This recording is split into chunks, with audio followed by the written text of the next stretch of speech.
আসসালামু আলাইকুম। Mizan IT pro চ্যানেলে সবাইকে স্বাগতম। সম্মানিত শিক্ষকবৃন্দ, যারা আইসিটি ট্রেনিং করেছেন কিন্তু ভালো মতো শিখতে পারেননি, অথবা যারা আইসিটি ট্রেনিং করেননি কিন্তু টুকটাক কম্পিউটার ব্যবহার করতে পারেন, আজকের ভিডিও তাদের জন্যে। আমি আপনাদের জন্য মাইক্রোসফট পাওয়ার পয়েন্ট প্রেজেন্টেশনের মাধ্যমে কীভাবে ডিজিটাল কন্টেন্ট তৈরি করতে হয় তা আপনাদের শেখাবো, এবং এই ভিডিওটি 4টি পর্বে বিভক্ত হবে। তো প্রথম পর্বে থাকবে টুলস, পাওয়ার পয়েন্টের টুলস নিয়ে আলোচনা, এবং দ্বিতীয় পর্ব থেকে চতুর্থ পর্ব পর্যন্ত প্রতিটি টুলসের বিস্তারিত কাজ এবং একটি পরিপূর্ণ কন্টেন্ট, সম্পূর্ণ কন্টেন্ট কীভাবে তৈরি করতে হয় তা দেখা দিব। আশা করি আপনাদের অনেক কাজে আসবে। তো চলুন ভিডিওটি শুরু করা যাক। তো প্রথমে আপনারা যেটা করবেন সেটা হচ্ছে এই স্টার্ট মেনু থেকে মাইক্রোসফট পাওয়ার পয়েন্ট অ্যাপসটি ওপেন করবেন।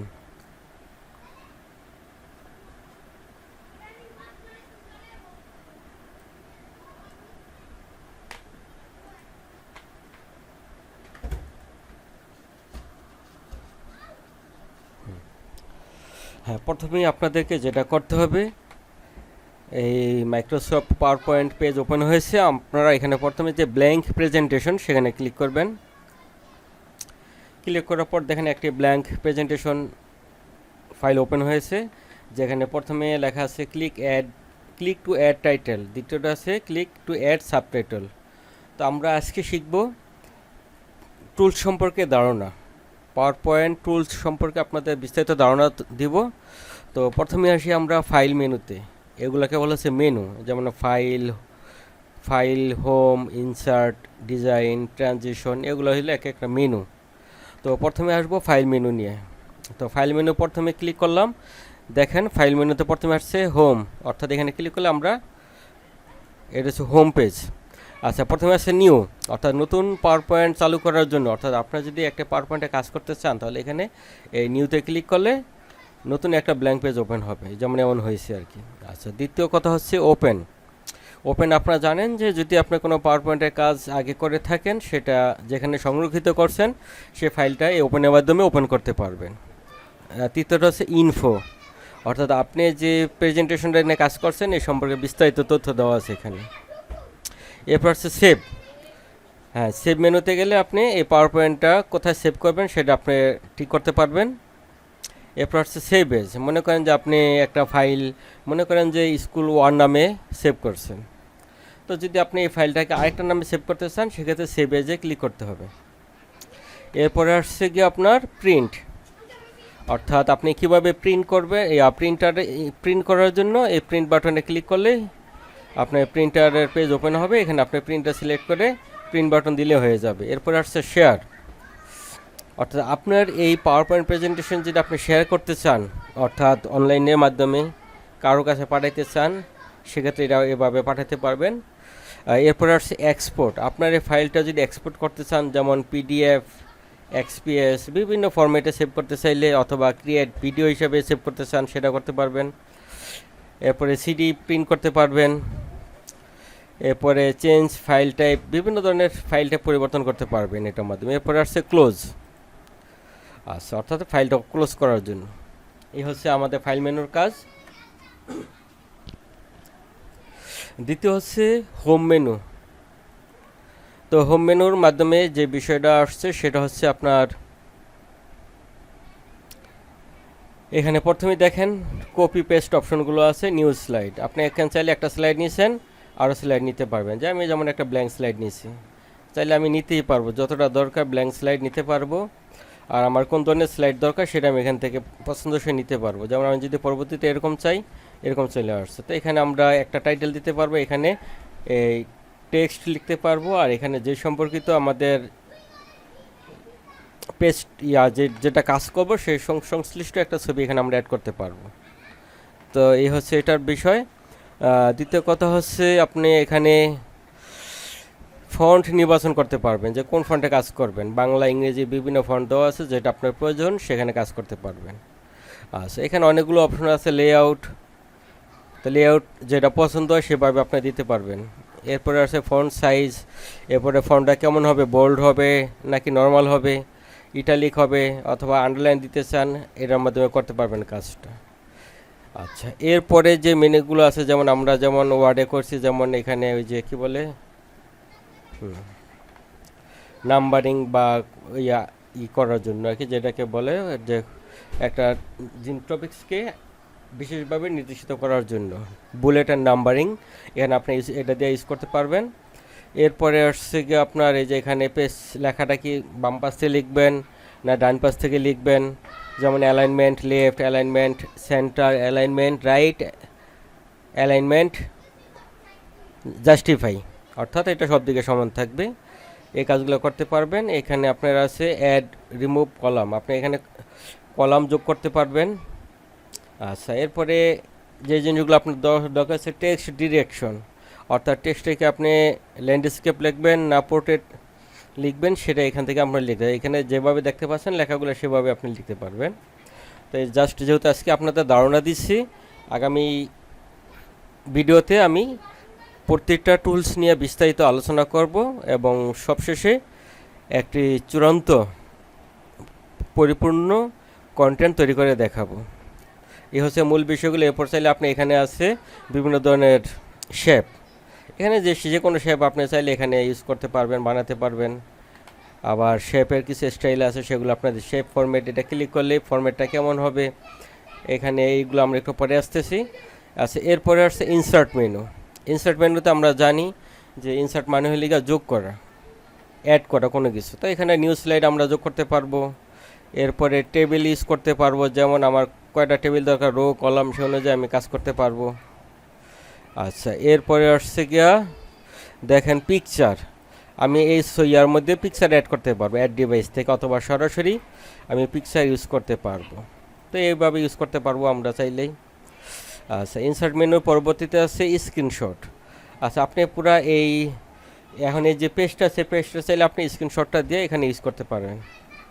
হ্যাঁ, এই স্ক্রিনশট হয়ে গেছে, এখন আমরা সেটা ইউজ করতে পারবো, এখানে সেভ পেস্ট করলে হয়ে যাবে। এরপর শেপগুলো আমরা একটু আগে দেখাইছিলাম, আপনার বিভিন্ন আকৃতির শেপ এখানে আপনি বানাতে পারবেন।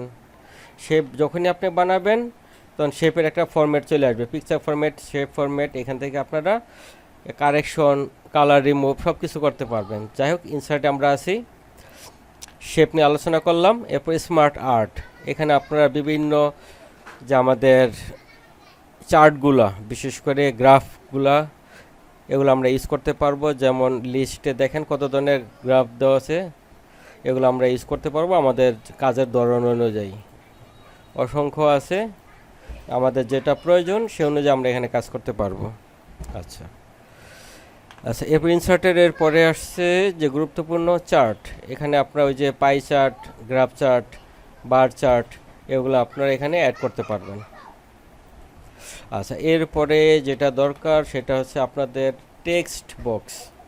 এই টেক্সট বক্স আপনার যদি ওয়ার্ডে যেমন আপনি প্রথমে যা খুশি লিখতে পারেন একদম অনায়াসে, এখানে লিখতে গেলে আপনাকে যেটা করতে, যেমন আমি একটা ব্ল্যাঙ্ক পেজ নিলাম, আপনাকে কিছু লিখতে চান, তাহলে আপনাদেরকে যেটা করতে ইনসার্টে গিয়ে টেক্সট বক্সে ক্লিক করতে হবে। এখানে ক্লিক করার পর এখানে আপনি লিখতে থাকবেন, সামনে আগাইতে থাকবে যতটুকু প্রয়োজন আপনার।